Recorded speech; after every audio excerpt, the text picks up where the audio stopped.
16 Angler. Let's go. 8 Boote. Feuer frei. Spektakuläre Artenvielfalt. Das ist Angeln in Norwegen. Giganten, die alles fordern. Pulling line, Mario. Kescher auf jeden Fall. Und ein Pokal. Der YPC Salt wird präsentiert von Kingfisher Reisen, Ihr Partner für anspruchsvolle Angelreisen. Hearty Rice, feel the difference. Und die Anglerschmiede. Angelschein einfach online machen. Hallo liebe YPC Salt Zuschauer und herzlich willkommen zum zweiten und entscheidenden Tag in Gruppe B. Die schwierigste Mission haben sicherlich die Skandinavier vom Catch with Care Team vor sich. William und Frederik haben bislang nur 2 Dorsche und einen Köhler in passablen Größen und dazu die Bonuspunkte eintüten können. Von ihnen muss heute eine Menge kommen. Besser sieht's für das drittplatzierte Team von Okuma aus. Unser einziges gemischtes Doppel startet furios in den Tag. Der Nachmittag brachte dann aber nicht den erhofften Heilbutt. Marcel und Katja haben nach wie vor die besten Köhler, was zumindest ein Trumpf im Kampf um die Finaltickets ist. Westin hat an Tag 1 die längsten Dorsche fangen können und die meisten Fische auf dem Board steht aktuell auf 2. Von der Spitze grüßen Roman und Lukas vom B1 Bootscenter, die eine Weile brauchten, die besseren Fische zu finden, mit 2 Heilbutts zum Tagesende momentan aber die besten Argumente für eine Finalteilnahme auf ihrer Seite haben. Alle Teams sind am Spot und erklären euch, was zuerst auf dem Plan steht. Ja Freunde, Tag 2. Wir haben ein ganz klares Ziel, das heißt 2 Pollacks. Ein Dorsch-Upgrade wäre auch nicht so verkehrt, aber wir sind natürlich in einer super komfortablen Lage. Dadurch, dass wir schon unsere 2 Heilbutts haben, denen die anderen heute hinterherrennen müssen. Es scheint, Gott sei Dank fürs Turnier, leider für uns so, dass die langsam ein bisschen anfangen zu picken. Deswegen so ganz sicher können wir uns nicht sein. Wenn wir später noch Zeit haben sollten, dann gehen wir auch noch mal Buttangeln, einfach weil es auch Spaß macht. Dranbleiben, B1 lässt das Boot performen. Also, Abfahrt. New plans are set, and Fredrik gonna start to fish for pollock with this one because we need 2-1. I will start for halibut because I think the halibut gonna be a game changer for all the teams. Erstmal brauchen wir auf jeden Fall die Pollacks. Das ist auf jeden Fall erstmal unser Gameplan. Ja. Und so wie wir die haben, wir haben hier einen relativ guten Spot noch gefunden im Training. Wir hoffen, dass der heute auf jeden Fall funktioniert. Wenn es gut läuft, haben wir die vielleicht in einer Stunde gefunden, die Jungs, und können dann den restlichen Tag auf Heilbutt angeln. Wir werden es sehen. Genau. Also, let's go. Team Okuma drückt uns die Daumen. Wir brauchen jetzt erstmal die Pollacks. Tag 2 und Team Westin braucht eigentlich nur noch 1. Heilbutt. Und das ist unsere Mission. Our goal is the Halibut. Yes. Wie ihr seht, wir werden nicht anfangen mit dem Vertikalangeln, sondern wir haben gestern beim Trainieren tatsächlich beim Werfen einen gefangen, was natürlich die deutlich interessantere Methode ist, gerade für euch zum Zuschauen. Deswegen, wir sind gerade in einer sehr flachen Bucht, 8 Meter Wassertiefe. Wir fangen jetzt mit dem Werfen an, werden aber natürlich auch ein bisschen vertikal und hoffen, dass wir mindestens einen erwischen. Aber ich glaube, wir brauchen fast 2, um ins Finale zu kommen. Jo, die Uhr schlägt 10:30. Christian Wienecke war so freundlich, mir gestern noch hier meinen Lieblingsandaal von Savage Gear zu geben. Wenn man mal guckt, der hat das Grauen auch schon richtig gesehen. Der hat ungefähr 50% Sekundenkleberanteil. Und der wird jetzt hoffentlich regeln mit den Pollacks. Also, first cast of the day. Okay, super. Let's go. Erster Wurf. Auf zum Heilbutt.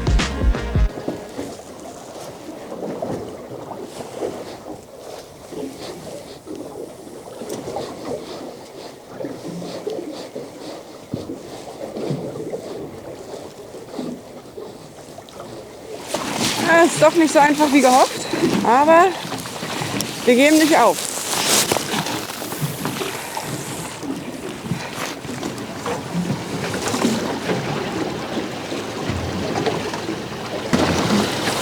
Ich habe einen. Hast du einen? Ja. Ist einer? Oh Gott. Was denn? Ist das einer? Das ist doch einer, Das ist einer. oder? Ja. Ist das wirklich einer? Seelachs? Das ist ein Seelachs. Seelachs. Okay, machst du? Viel zu klein. Das ist ein Seelachs. Aber wo einer ist noch ein zweiter und ein dritter. Die holen wir uns jetzt. Los geht's. Raue Bedingungen, Leute, hier heute. Alles für den Pollack. Also wie ihr seht, wir haben die schweren Spinnruten rausgeholt. Auch hier, wir setzen da nicht auf irgendwie Kompromisse, sondern wir fischen hier wirklich 8000er Route mit 200 Gramm Wurfgewicht und einer 0,37er geflochten. Da denkt ihr euch, das ist ja absolut Overkill, aber es ist aktuell so, dass man wirklich schwer sagen kann, was für eine Größe Fisch wir hier antreffen werden. Es kann auch sein, dass hier ganz flach wirklich ein 50, 60, 70 Kilo Butt steht und da wollen wir einfach vorbereitet sein. Deswegen keine Kompromisse und wenn ihr schon mal ein Halbbutt gefangen habt, wisst ihr, dass auch Meterfische schon richtig Gas geben können. Wir fischen gerade ziemlich flach und da das Wasser aktuell noch ziemlich kalt ist, habe ich mir tatsächlich so einen kleinen Trick zunutze gemacht. Und zwar fische ich mit diesem 70 Gramm Shetty Screw-in-Head, also eigentlich zum Hechtangeln, und einem 21er Bulltease, weil zum Beispiel unser Sandy Andy, den ich ja persönlich absolut liebe, gerade den Curltail zum Halbbuttangeln, den haben wir in 122 Gramm. Und jetzt 8, 9 Meter Wassertiefe, das heißt, ich müsste den relativ schnell führen und tendenziell ist es vielleicht noch ein bisschen zu schnell. Erik fischt den zwar, das heißt, wir decken beides ab, aber mit dem leichteren Kopf kann ich langsamer kurbeln und der Twister-Schwanz spielt eben verführerisch unter Wasser. Hinten einen kleinen Drilling drin, das sollte reichen. Ja, und wenn ich was spüre, dann wird auf jeden Fall sauberst durchgeladen. So when we're spinning halibut now, we're always trying to cast into the drift, meaning that we are allowing the bait to fall into the bottom without having a constant pressure from the drift. This is very important, and it also allows you to twitch the rod and work a little bit more with your lure to get a better presentation. And it's often when you work the lure and you make a pause so that it falls to the bottom, that's when you get the bite. So we make a few twitches with the rod, couple of reels, and then let it hang. And then look at the line and see if the line goes slack, you're on the bottom. If there is a fast twitch, that's a bite on the way down. And then you have to set the hook very hard. Wenn ihr einen Spot gefunden habt, von dem ihr glaubt, dass er gut ist, oder ihr viel Fisch auf dem Echolot seht, dann mache ich es meistens so, dass ich das Boot hinten in den Wind drehe. Wir haben ja hier keine Bugmotoren, mit denen wir schön bequem ankern können. Und lege einen Rückwärtsgang ein, gerade bei so Wind wie heute, ist jetzt auch nicht super viel, aber auch nicht super wenig, kann ich dann einfach über rechts und links lenken, so ein bisschen den Spot nochmal abfächern, dass ich hier einfach rechts und links so ein bisschen versetze und dafür schlage ich einfach das Lenkrad immer ein bisschen ein und dann zieht er halt ganz langsam rechts und links rüber, genauso wie man es gerne haben möchte. Das kann ich euch nur empfehlen, weil wenn man driftet, gerade bei so einem Wind, hat man schnell Fisch, 2-3 km/h Drift. Zielfisch Numero uno. Geil, Mann. Sehr schön. So sollen sie aussehen. Es ist noch nicht der größte, aber der bringt uns erstmal ganz wichtig einen Pollack in die Karte. Messen wir mal schnell und dann gucken wir, dass wir noch schnell einen größeren finden. Aber wir sind am Spot und sieht gut aus. 52? Löwe, Junge. Löwe. So, der darf aber zurück. Richtig. Und 15 Minuten, nicht mal, glaube ich, am Werfen. Der erste ist im Kasten und schauen wir, dass wir den zweiten bekommen. Und dann sieht es gut aus, dann können wir noch ein bisschen an den Upgrades arbeiten und dann müssen die anderen nachlegen.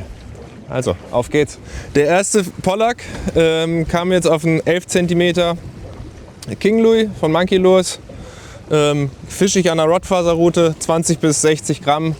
Insofern, ihr seht, Norwegen ist zwar bekannt für schwere Angelei, aber es macht auch super viel Spaß mit leichten Tackle und genau das machen wir jetzt weiter. B1 baut mit leichtem Gerät die Führung aus. Schlusslicht CWC fischt deutlich schwerer. Ebenfalls erfolgreich? You're the best Pollack fish I ever seen. Trust you. Yeah, fish on. I think it's a cod.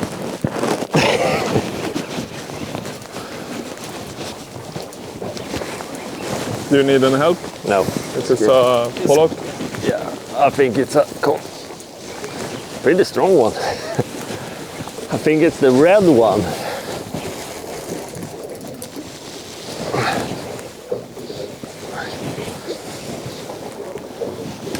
Yeah, a little cod.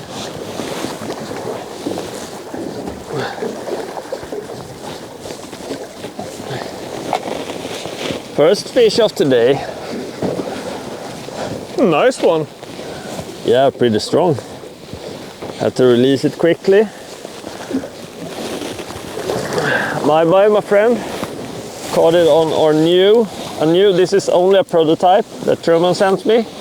It's a smaller version of Halibut, 175 grams, and perfect for spin fishing. So keep on hammering with this one. Wo bist du, Katja? Wir wollen mal hoffen, dass das jetzt hier ein Pollack wird. Das wäre richtig super. Ja. Da kommt er. Aber wahrscheinlich ist es ein Dorsch. Oh, es ist ein Dorsch, Leute. Da war die Aufregung groß. Und was kommt? Ein schöner Dorsch. Hat den Sand schön genommen. Schade. Aber weitermachen.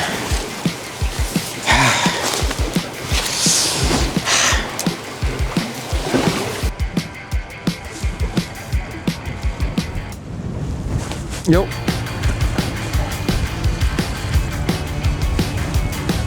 So. Es ist der nächste. Da ist die Karte voll. Fast. Der Bonusfisch fehlt noch. Auch so ein Löwe. Aber wichtigste ist erstmal überhaupt Fisch. Und wie sollte es anders sein? Bei mir war es der Skeletonius. Diesmal der pinke. Aber Blue Limey hat auch schon geliefert. Und das ist ein richtiger Löwe. Naja, erstmal voll machen und dann holen wir uns vielleicht noch einen größeren. Petri.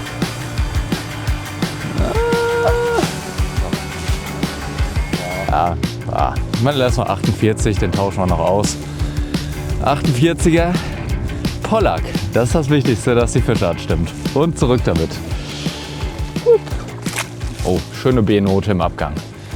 Das ist top. Das freut mich. Jetzt ist der Druck mal komplett weg. Jetzt können wir uns um Upgrades kümmern. Wir werden jetzt noch ein bisschen Pollack angeln. Wir haben da hinten noch 1, 2 andere Stellen, wo wir gestern größere gefangen haben. So Mitte 60 würde ich sagen. Und da ganz in der Nähe wohnen auch die Dorsche. Und da müssen wir uns ja auch noch drum kümmern. Schön. Ja, dann mal weiter.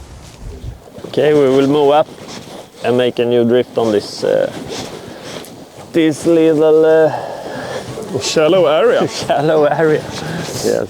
Während Roman und Lukas voll auf Kurs sind, hat das Flachwasser für William und Frederik noch keinen Fisch bereitgehalten. Stichwort Flachwasser. Wie läuft eigentlich das Heilbuttfischen auf 8 Metern? Nice. Yeah, go on. Halibut. Nice. Yep. Yeah, Eric. Yep. Yeah. Yep, I got one. Yep, that is one. My line is out, should I reel it? Reel it in, please. Okay. Oh, he's so strong. Yeah. Yes. Oh.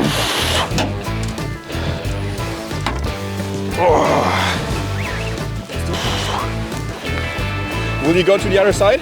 Yeah, I don't know. Depends on what he does. Oh. I will. Moving to the other side here. I can see the fish, Marius. Okay. I think it's approved. Yep. Should I gaff it or hand line it? You should gaff it. I will have to keep it down so it doesn't go up. Yep.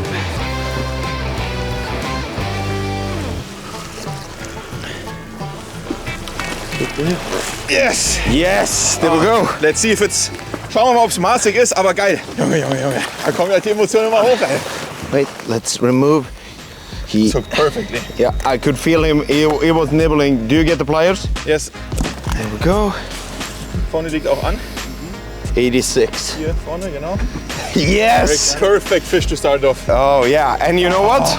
This is also the perfect fish for eating. Yes. So we will keep this one. Ja, This will be perfect meals. Genau, ich sag gleich noch mal was dazu, Thema Heilbutt und Größe und so. Aber der kommt auf jeden Fall mit. Let's go, Eric. Such an important fish. And it took on the Sandy Andy, a very natural color. This is a transparent one called Pearl Ammo. One of my favorite ones, especially when it's sunny like this, because it mimics a sand eel perfectly.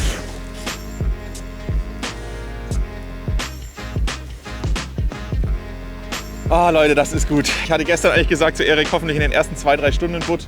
Aber der ist richtig wichtig. Ist wirklich kein großer. Aber da geht es darum, die Karte zu füllen. Wir haben immer gesagt, eine Full Card wird das Wichtige sein. Und wir sind einen Fisch weg davon, plus diesen Bonuspunkt. Und ja, Thema mitnehmen beim Halbut. Also ich bin der festen Überzeugung, dass Fische zwischen dem Schonmaß 84 und eben Meter, Meter 10 eigentlich so die besten Mitnehmfische sind. Alles drüber sind einfach sehr alte Fische. Erleichterung. Eric, well done. Yes, Such an important fish. that was nice. Nice, man. Bei dem Ballett vor der Bordwand bekommt man ja schon beim Zusehen zittrige Knie. Doch es ist ja gut gegangen und dann ist der Fisch auch noch gerade groß genug, um Westin auch Punkte zu bringen. Bitter für die Konkurrenz. Oder bedeutet so ein früher Butt vielleicht einfach, dass sie heute insgesamt besser beißen? Hier sind auch sicherlich größere zwischen. Das war einer. Noch einer. Sie sind am Platz. Schon mal gut. Wir versuchen jetzt die Karte noch ein bisschen abzugraden. Haben jetzt noch mal 100 Punkte in Summe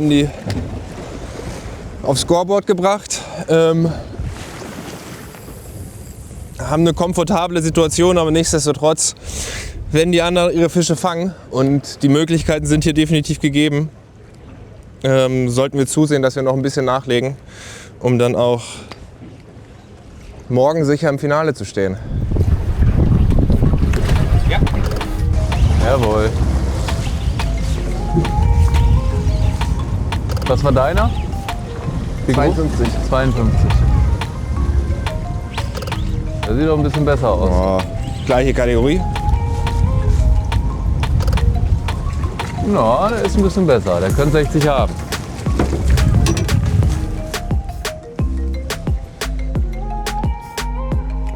$8,50. So, kleines Upgrade.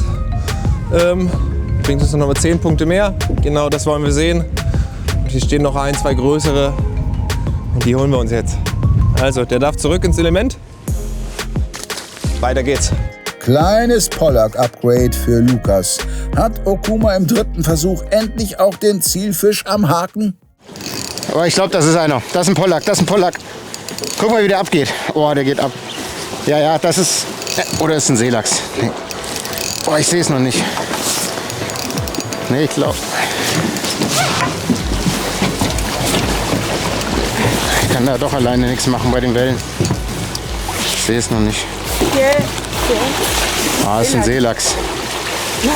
Halt den Kescher fest. Ja, das ist ein Seelachs. Ach, das ist ein Seelachs.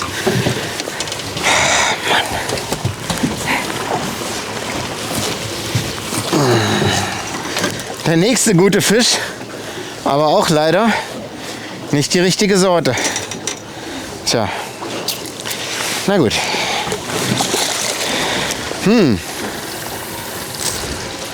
Aber wie kriegen wir diese Pollacks? Während Marcel einen tollen Köhler fängt, den er nicht braucht, zeigt Roman noch mal schnell, wie Pollacks fangen geht. Doch es dauert nicht lange, da gibt es wieder Spannung auf dem Okuma-Boot. Ich sag hier nichts mehr, was es ist. Was denkst Es ist wahrscheinlich wieder ein Dorsch, aber man weiß es nicht.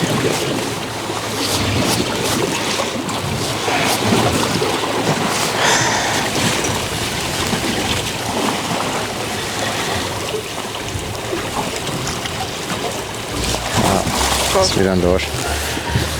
Wieder ein schöner Dorsch. Ist schon wackelig hier ein bisschen. So, nochmal der nächste schöne Dorsch. Irre.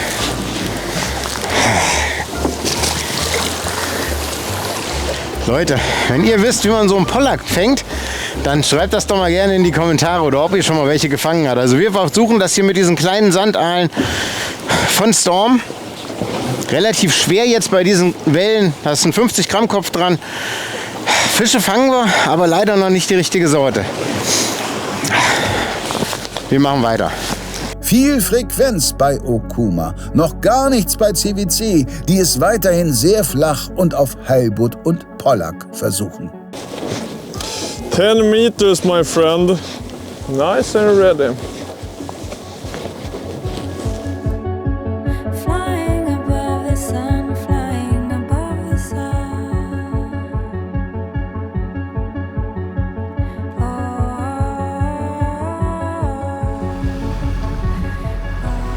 Thema Werfen auf Heilbutt ist ja noch nicht ganz so verbreitet oder zumindest nicht ganz so etabliert wie vielleicht das Vertikalangeln mit Gummifisch oder mit Köderfisch. Das kann man grundsätzlich übers Jahr hinweg eigentlich sehr, sehr flexibel machen. Man kann es in 5 Meter, 10 Meter Tiefe machen, das ist so ein bisschen wie Hechtangeln. Man kann es aber tatsächlich auch in 40 Meter Wassertiefe machen, wenn eben das von den Bedingungen her passt, also bei wenig Wind und so. Und das ist eben genau einer der Vorteile beim Werfen auf Heilbutt. Ihr deckt euren Angelplatz viel besser ab. Ihr könnt durch die Würfe 50, 60 Meter Wasser befischen. Und wenn jetzt zum Beispiel wenig Drift ist, dann ist das Vertikalangeln ja teilweise sehr schwierig. Klar könnt ihr mit dem Motor noch ein bisschen euer Boot in Bewegung setzen, aber der Vorteil mit dem Werfen ist eben einfach, ihr deckt sehr, sehr viel Wasserfläche ab. Ihr habt eine etwas aktivere Führung und ja, die Büsse und der Drill ist schon auch sehr, sehr geil. Aber genau, jetzt aktuell sind wir noch so ein bisschen an dem Punkt, an dem Scheideweg, sage ich mal so. Es hat aktuell 6 Grad Wassertemperatur und da sind die Fische eben noch nicht so super aktiv. Also wir haben das zum Beispiel letzten September gemacht und da war das Werfen sogar noch effektiver als das Vertikalangeln. Und ja, halt dann mit so kleineren Gummifischen, Sandaal-Imitaten hier in den Buchten, wo die Sandaale auch drinnen stehen. Eine mega geile Geschichte und ja, macht es mal, es macht wirklich richtig Spaß und auch kleinere Fische sind super cool im Drill.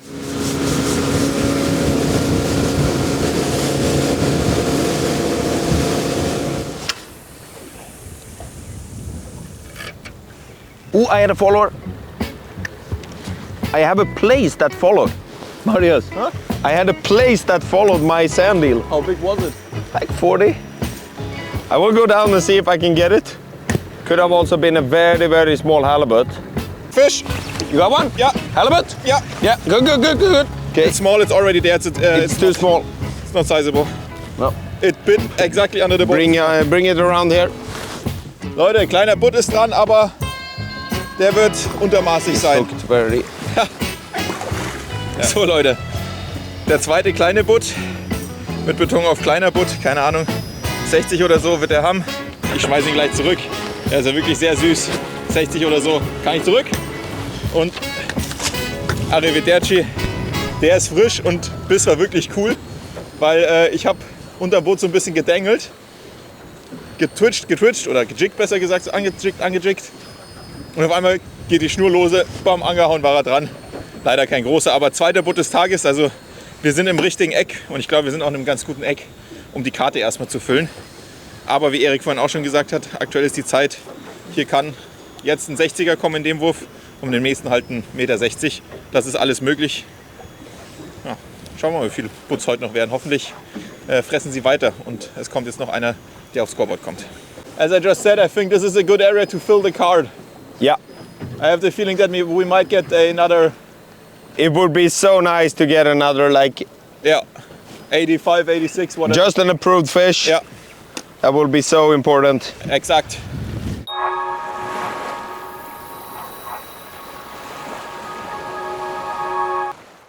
Jungs und Mädels, die neue Rudeserie von Zec Fishing, Momentum. Die Rute kriegen einen kurz oder lang, leicht oder schwer, Spin oder Casting, also da ist wirklich für jeden was dabei. Dieses Teil ist qualitativ echt hochwertig, obwohl die Rute wirklich weniger kostet, wie wahrscheinlich jeder von euren Kumpels schätzen wird. Momentum Rudenserie, what else?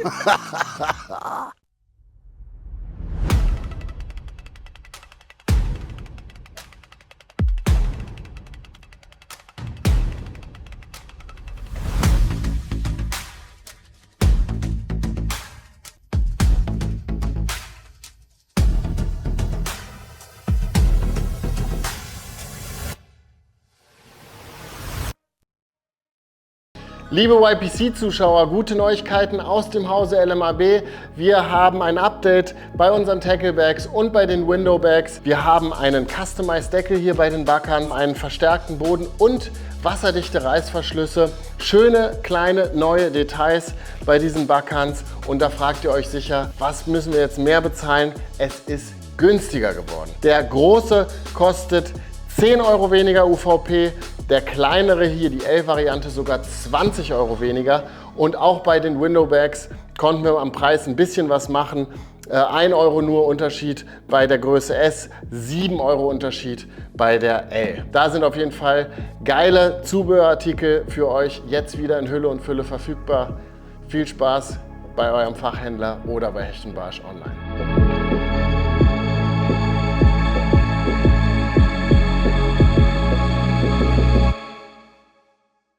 Du bist jetzt auf den Geschmack gekommen und willst auch das erste Mal nach Norwegen fahren, dann ist Kingfisher Angelreisen der richtige Ansprechpartner für dich.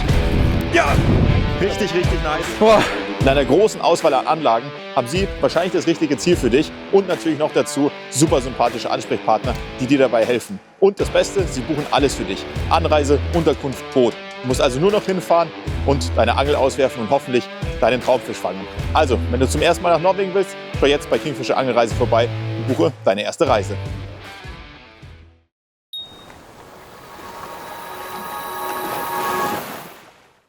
Fisch. Jawohl. Besserer? Boah, weiß ich noch nicht. Könnte aber auch ein Dorsch sein. Fühlt sich gerade eher nach. Das ist ein Dorsch. Schöner Dorsch als Beifang. Wird uns nichts bringen für die Karte. Wieder auf dem gleichen Köder. Der darf gleich wieder schwimmen. Ja, wir sind jetzt gleich im Tidenstillstand. Ich würde fast vorschlagen, weil die ja jetzt gerade, die sind auf jeden Fall da, sieht man hier auf dem Echolot die ganze Zeit, aber die picken nicht. Dass wir die Zeit zumindest ein Stück weit überbrücken mit zum anderen Spot fahren, ja. Hätte ich gesagt. Dann gucken wir da drüber oder was?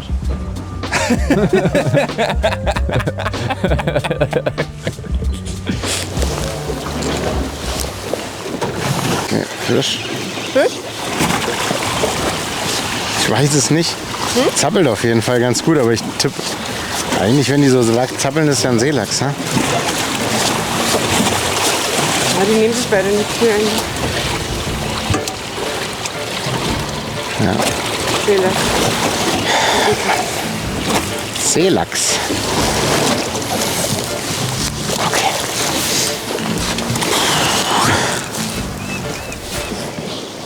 Har du? Ja. Säg att det är en pollack. Ja, det känns som det. Det vore ju så jävla skönt. Fingers crossed that is a pollack. Yeah, it is.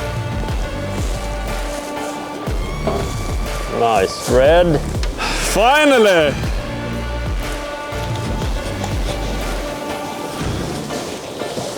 A small one, but it's the species we searching for. Let's measure this.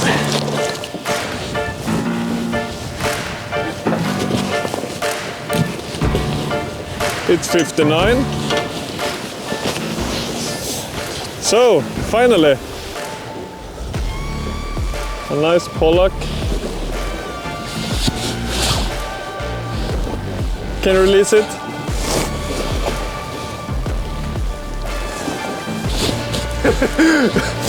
It was a gold and white pighead nano, 50-gram jig head. A little modified, shorted it up a little bit, and yeah, they did the trick this time. And let's try to get some more. We need one more. Yeah, William. Did you miss one? A cod, I think. Yeah, this is a cod. Is it a cod? Yes. Good work, my friend. The red one. Yeah, the red cod. Look at this fish, it's beautiful. This one is a real fighter. In the seagrass, seaweed, you find this one. Beautiful. Der schöne Tangdorsch bringt zwar keine Punkte, doch etwas Zählbares konnte CWC ja auch landen. Für B1 ist es ein guter Zeitpunkt, um den Spot zu wechseln. Jo, ich würde gerne sagen, wir haben den Spot hier leer gemacht, aber Ziel erreicht, 2 Pollacks im Sack. Jetzt fahren wir noch ein Stückchen weiter raus. Gerade sieht der Wind noch ganz gut aus, wir haben gerade Tidenstillstand, so richtig im Stillstand läuft es dann meistens eher schwierig. Und das zeigt sich ja hier gerade, also Fisch ist ohne Ende da, aber die beißen einfach nicht. Und ja, werden die Zeit ein bisschen mit Fahren überbrücken und dann da am zweiten Spot hatten wir deutlich größere Fische bis Mitte 60. Schauen wir mal, ob wir die kriegen.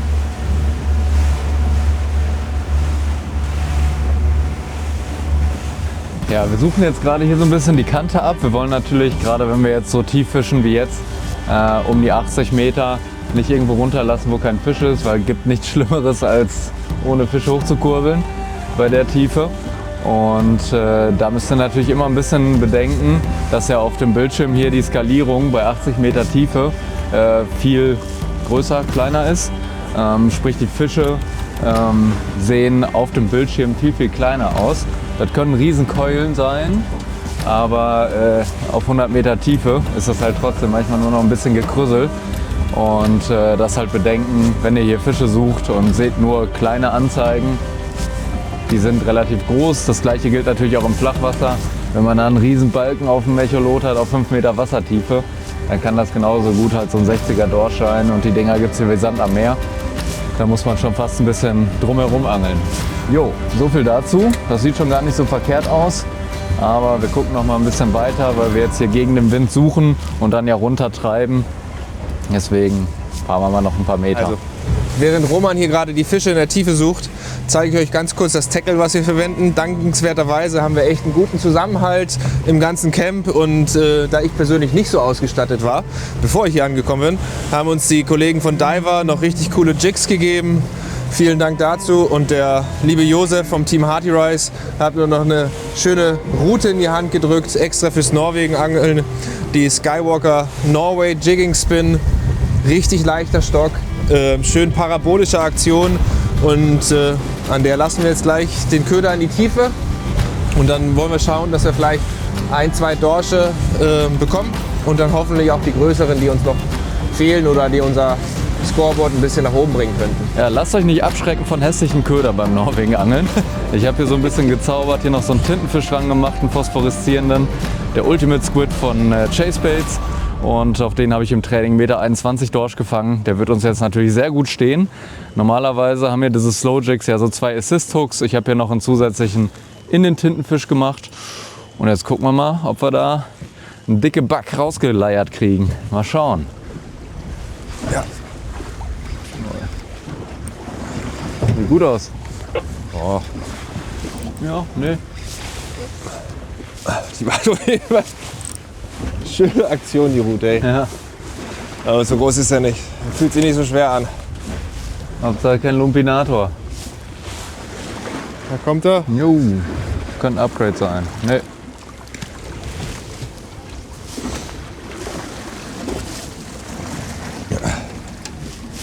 Jo.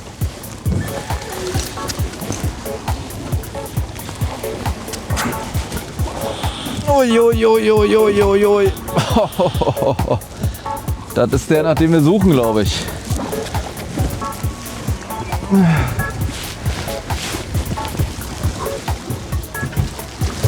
Wenn du bei der Tranks den Daumen drauf halten musst, dann weißt du, es ist ein großer Fisch. Oh. Lieben wir aus 80 Meter. Der darf in eine Hüfte.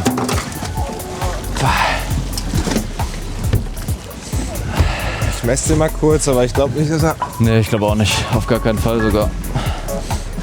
Aber bei 80... Nee, Quatsch. Nee, 80 hat er nicht. Klick.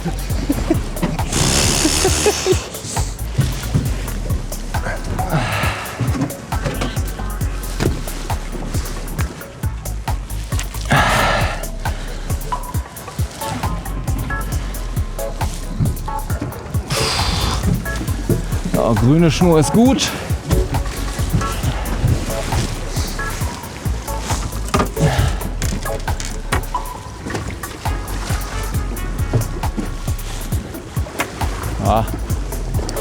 Kleines Upgrade wahrscheinlich.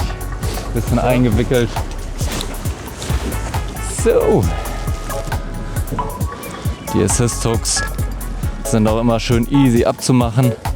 Würde ich sowieso empfehlen, beim Norwegen-Angeln Einzelhaken zu verwenden, weil oft inhalieren die Fische die Köder so sehr, dass es alles andere keinen Spaß mehr macht. Dann wollen wir mal gucken, wie viel Zentimeter der uns so bringt. Müsste? Doch. So, da haben wir 85. Jawohl. Tippitoppi. 85 und guck mal, was mir hier entgegenkommt. Ein schöner dicker Hering. Die fressen alle Heringe und wir finden keine Heringe. Das ist echt Wahnsinn. Ja.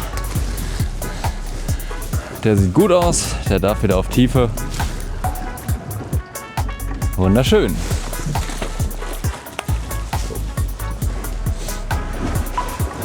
Die Möwe zieht sich den Hering rein. Eklige Viecher, ey.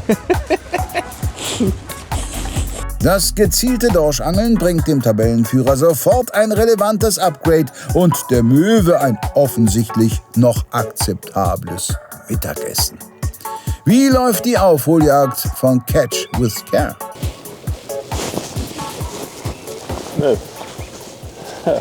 Bra Fred. Yes. I hope it's one.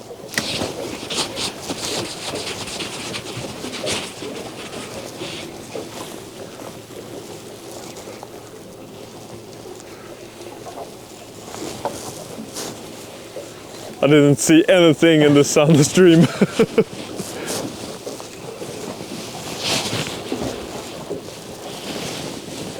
Yes. Nice spread. Yes. Oh, finally! Now we can leave this. Yeah.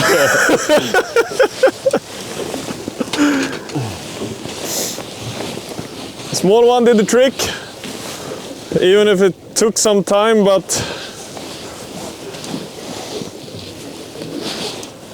here we have our last pollock. Let's measure this one.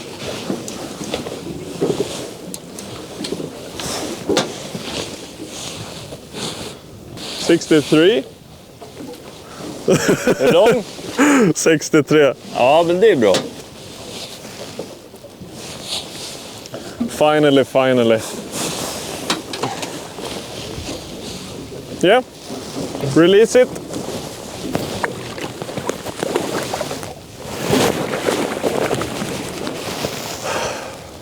Yeah, finally. Let's leave this place now, William. Yeah. Try to get another cold fish. Yep. Some Next big cold stop. fish. And after that we will go all in for the halibut. So, let's move on. Mit dem zweiten Pollack gibt CWC die rote Laterne an Okuma ab und wir verabschieden uns für heute. B1 und Westin gehen als Favoriten ins letzte Viertel, doch wer tatsächlich weiterkommt, wird wohl das Heilbuttangeln am Nachmittag entscheiden. Wie das ausgeht, seht ihr am kommenden Sonntag. Ciao.